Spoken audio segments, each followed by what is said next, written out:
ഈ വലത്തുനിന്നും ഇടത്തുനിന്നും സ്റ്റാർസ് ഉള്ളൊരു ഫാമിലി എന്നാണ് നിവിൻ ടൊവിനോ. ഇപ്പൊ ഇടയ്ക്ക് അവിടെ നിന്ന് സംസാരിച്ചപ്പോൾ എനിക്ക് ഇടയ്ക്ക് ടൊവിനോ ആണോ ഇങ്ങനെ ഒരു ശബ്ദത്തിൽ തന്നെ ഒരു ചെറിയ സാമ്യം ഫീൽ ചെയ്തു. അപ്പോൾ ഇങ്ങനെ സ്ക്രിപ്റ്റ് ഒക്കെ സെലക്ട് ചെയ്യുമ്പം എന്തായാലും ഫാമിലിയിൽ തന്നെ ഇങ്ങനെ സ്ട്രോങ് രണ്ട് ആൾക്കാരുണ്ടല്ലോ, പില്ലേഴ്സ് പോലെ. അപ്പൊ അവരോടൊക്കെ ഡിസ്കസ് ചെയ്യാറുണ്ടോ? ഒരു അങ്ങനെ ഒരു സിനിമ ഫാമിലി ഒന്നുമല്ല. അതായത് ഇപ്പോ നിവിൻ ചേട്ടന്റെ അപ്പനമ്മ എന്ന് പറയുന്നത് ഇൻഡസ്ട്രിയുടെ യാതൊരു ബന്ധമില്ല.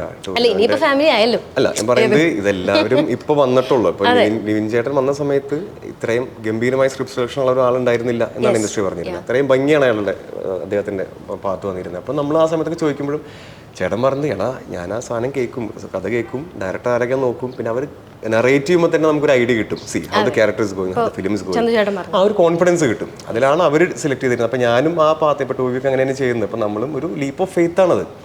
ഈ പടം പേപ്പറിലുള്ള സംഭവം 2.5 മണിക്കൂർ 2 മണിക്കൂർ 30-40 ദിവസം ഷൂട്ട് ചെയ്ത് വരുമ്പോൾ അതിൽ നിന്ന് കുറേ മാറും. മാറുന്നത് ഭംഗിയായിട്ട് മാറിക്കഴിഞ്ഞാൽ പടം ഗംഭീരം. ഇതൊന്നല്ല, വേറെ എന്തെങ്കിലും എടുത്ത് വെച്ച് ചിലപ്പോൾ അതും ഗംഭീരം. ഇതൊന്നും പറയാൻ പറ്റില്ല, നമ്മുടെ കയ്യിലിരിക്കുന്ന സാധനമല്ല. അപ്പോൾ ബേസിക് കോമൺ സെൻസ്, നമ്മളൊരു ഓഡിയനാണ്, നമ്മൾ സിനിമകൾ കാണാറുണ്ട്, നമ്മൾ ചിരിക്കാറുണ്ട്, കരയാറുണ്ട്. അപ്പോൾ ആ ഒരു ഫീലിലിരുന്ന് കഥ കേട്ടിട്ട് വർക്കായാൽ നമ്മളെടുക്കും, ഇല്ലെങ്കിൽ എടുക്കില്ല. അതിന് എനിക്കും പറയാനുള്ളത്. പക്ഷേ എൻ്റെ കാര്യത്തിൽ ഞാൻ കുറച്ച് കഴിയുമ്പോൾ ഈ കസിൻസിനൊക്കെ വേണമെങ്കിൽ വിളിച്ച് ചോദിക്കും. ഞാൻ ടോവിനൊക്കെ പേഴ്സണലി വിളിച്ച് ചോദിക്കാറുണ്ട്, ടോവിയുടെ ഇങ്ങനെ ഒരു പരിപാടി വന്നേക്കുന്നത് എന്താ ചെയ്യുന്നത്. ഇപ്പോൾ ജസ്റ്റ് ഒന്ന് വിളിച്ചിട്ട് നമ്മുടെ ഒരു സിനിമ വരുന്നുണ്ടോ എന്ന് പറയാം. അവനിവിടെ ഇല്ല, അവനിപ്പോൾ ദുബായിലാണ്. ഇപ്പോൾ വിളിച്ചാൽ കിട്ടൂല. നിവിൻ ചേട്ടൻ എനിക്കറിയില്ല, ഇപ്പോൾ സെറ്റിൽ ആയിരിക്കും. അങ്ങനെ നമ്മളിപ്പോൾ വിളിച്ച് എന്തിനീ ബന്ധം നശിപ്പിക്കണത്.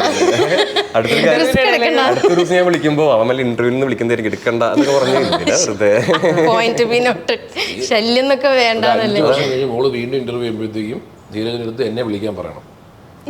ആ റേഞ്ചിലേക്ക് നമ്മൾ പോകാൻ ആഗ്രഹിക്കുമ്പോൾ നീ ടോവിനെ വിളിക്കുക, അങ്ങനെ പറയുന്നത്.